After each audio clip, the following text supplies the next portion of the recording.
আফগানিস্তানে 6 মাত্রার ভূমিকম্পে অন্তত 250 জন নিহত ও 5 শতাধিক মানুষ আহত হয়েছেন। আফগান সরকার সোমবারের এই ভূমিকম্পের ঘটনায় প্রাণহানির কথা নিশ্চিত করেছে তালেবান কর্তৃপক্ষ।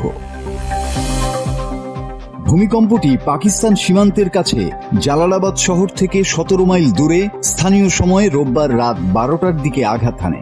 আফগান জনস্বাস্থ্য মন্ত্রণালয়ের মুখপাত্র শরাফত জামান হতাহতের আনুমানিক সংখ্যা 250 উল্লেখ করে জানান, ভূমিকম্পটি দুর্গম ও পার্বত্য এলাকায় হওয়ায় প্রাণহানি ও অবকাঠামোগত ক্ষতির সঠিক তথ্য পেতে সময় লাগবে।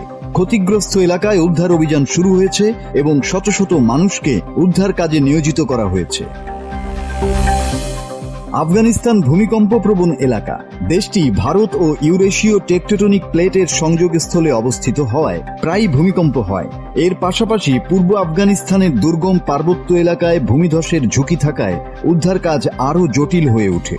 বিশেষজ্ঞরা জানিয়েছেন, এই ভূমিকম্পটি মাত্র 5 মাইল বা 8 কিলোমিটার গভীরতায় আঘাত হানায় এর ক্ষয়ক্ষতি আরও ভয়াবহ হয়েছে, কারণ অগভীর ভূমিকম্প তুলনামূলকভাবে বেশি ধ্বংসাত্মক হয়ে থাকে। ব্রিটিশ সংবাদ মাধ্যম বিবিসির প্রতিবেদন অনুযায়ী মূল কম্পনের পর আরও অন্তত 3টি আফটারশক অনুভূত হয়েছে। সেগুলোর মাত্রা ছিল 4.5 থেকে 5.2 এর মধ্যে।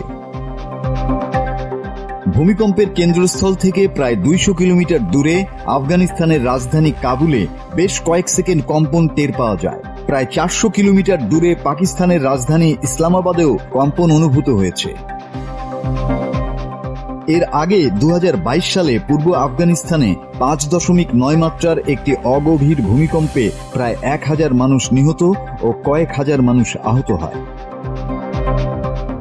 মাসুদ হাসান, বাংলা টিভি।